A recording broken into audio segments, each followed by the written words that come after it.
Good afternoon, everyone. I'm Michael, and I'm the reporter for developing instructional plan for physical education and health. So, the objective is to define the meaning of a lesson plan, discuss the importance of a lesson plan in teaching physical education and health, identify the different parts of the lesson plan, and evaluate the sample lesson plan. So to achieve objectives and long-term goals, an individual should make a plan. A plan will serve as a guide for any individuals to fully understand the nature of undertaking, set priorities and targets, stay oriented, identify available and required resources, foresee possible problems to occur, save time, and fulfill deadlines. Without proper planning, the risks are not completing the task is possible. So teachers are not excused from making plans. One of the major roles of teachers to prepare an everyday lesson that require careful and systematic planning. Having a plan will help teachers identify the intended objectives as well as the appropriate instructional materials needed to achieve the objectives. So it will help teacher decide on the assessment tool to be used in underlying the progress of children. So the success of learning process depends on how systematically it was prepared and how creative the teacher was in his strategy. So the key aim planning is to increase the efficiency and quality of teaching and learning process. So when we define lesson plan, a lesson plan is a concise summary of the course instruction by the teacher. So it is considered the learning direction of a lesson. It is a strategy devised by teacher to guide the learning of a class. Such specific can differ depending on the teacher's preferences, the topics covered, and the pupil's needs. So the teacher, as the master of planning, needs to identify the important points of a lesson arranged to be presented to the pupils. So a well-planned lesson plan is important in making the learning process significant because it enables the teacher to identify the important events that will lead to success in the implementation of the lesson. So further, it will help teachers focus on the important skills that pupils need to learn and acquire. So, sa pagpaplano, sa isang lesson plan, meron din tong advantages at disadvantages, no? Unahin natin yung advantages. So first dito yung it promotes self-confidence of the teachers. So kasi nga nakaplano siya, intact na yung ginawa mong pagpaplano, mas madali mo siyang ma-execute, kaya mas magkakaroon ng self-confidence ang isang guro. Pangalawa, it helps the teacher keep track of the sequence of the lesson. Ito na nga. So pag meron ka nito, magsiserve ito as a guide. Para yung direction mo, yung direction ng pagtuturo mo, hindi ka maliligaw, hindi mawawala. Nakafocus lang siya sa objective na gusto mong mangyari o sa learning outcomes na gusto mong palabasin sa mga bata. Pangatlo, it allows the teacher to reflect and improve her teaching for the future. So dito, kapag nagturo ka ngayong araw, halimbawa, pag nagre-reflect mo yung ano pa ba ang kulang, so kung meron ng kulang o mga dapat na idagdag, may lalagay mo ito sa susunod mong lesson planning. So para maituro mo ito sa susunod na aralin. Pang-apat, it keeps teaching matters organized in a time frame. So dito nagkakaroon ng organize yung pagtuturo mo na hindi nagiging magulo kasi nga mayroon kang time frame na sinusunod.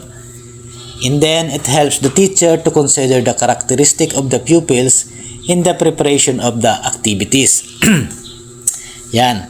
So pag gagawa ka ng lesson plan na alam mo yung siyempre naobserbahan mo yung mga pag-uugali o yung mga mode ng mga bata.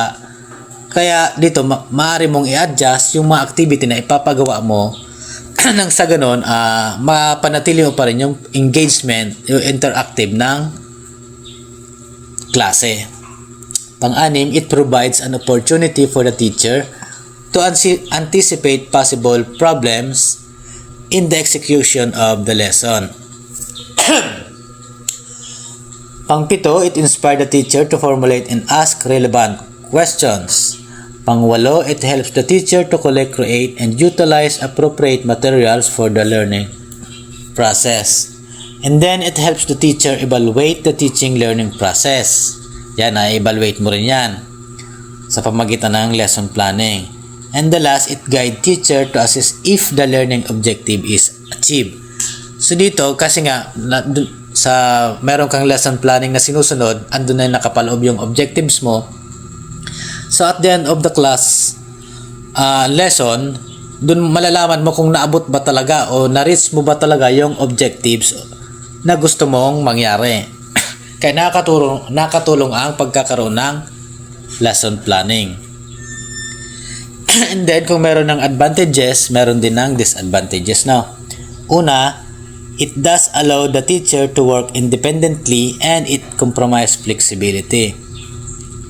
So dito hindi ka nakakapag kasi nga dahil sa nakadepende ka na dun sa lesson plan, yung pagiging flexibility mo hindi mo na ito magagamit kasi kung ano lang yung nasa loob ng lesson plan, yun lang yung i-execute mo sa araw na yon. So kaya nasasabing na compromise dito yung flexibility ng isang guro. Pangalawang disadvantages, it makes simple matters complicated. So halimbawa nito, nagle-lesson ka, tama yung sinusunod mong organize mo nga na tamang yung pathway na sinusunod mo, nakasunod-sunod na. May mga bata na nagtatanong na outside the box na, so doon pa lang naging komplikado.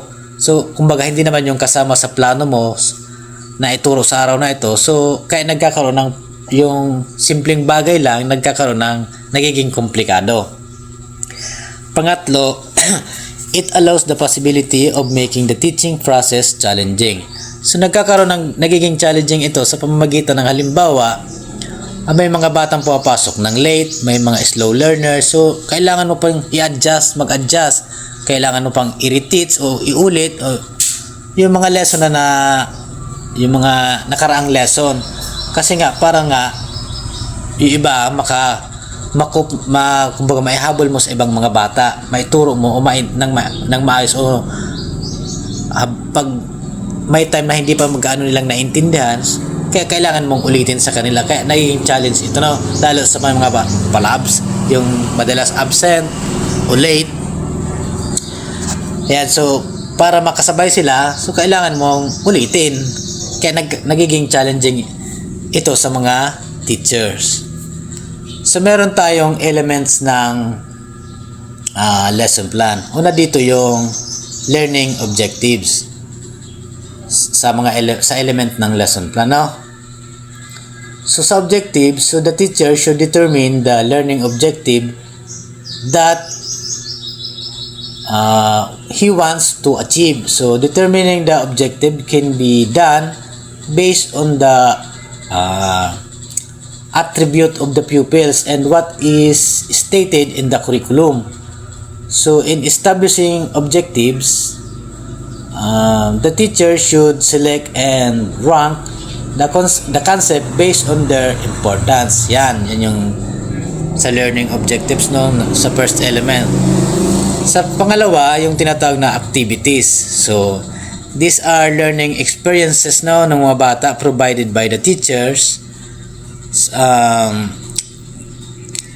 variety of activities to that enables the teacher to have thorough explanations,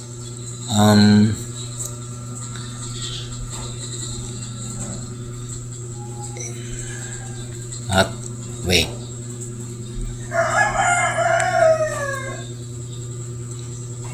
Through explanation ng concept being taught, and using different activities can reach a whole range of learning style. So activities to be prepared and offered,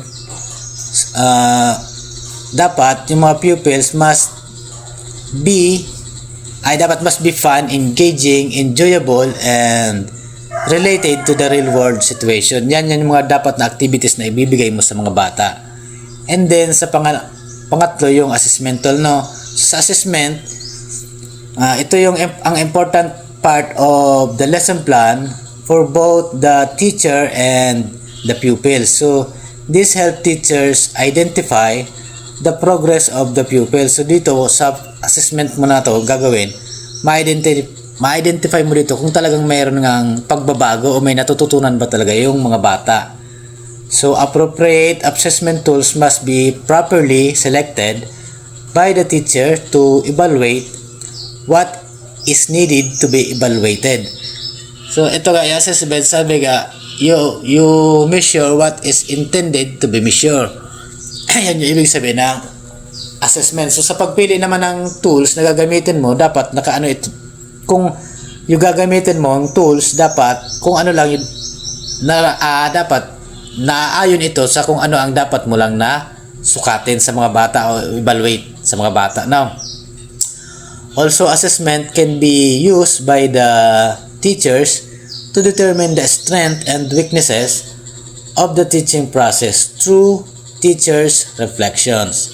So hindi lang si student yung i-assess, na kailangan din si teacher na i-assess niya yung strength at weaknesses niya, nang sa ganun lalong maipa-improve yung pagdating niya sa pagtuturo sa mga bata.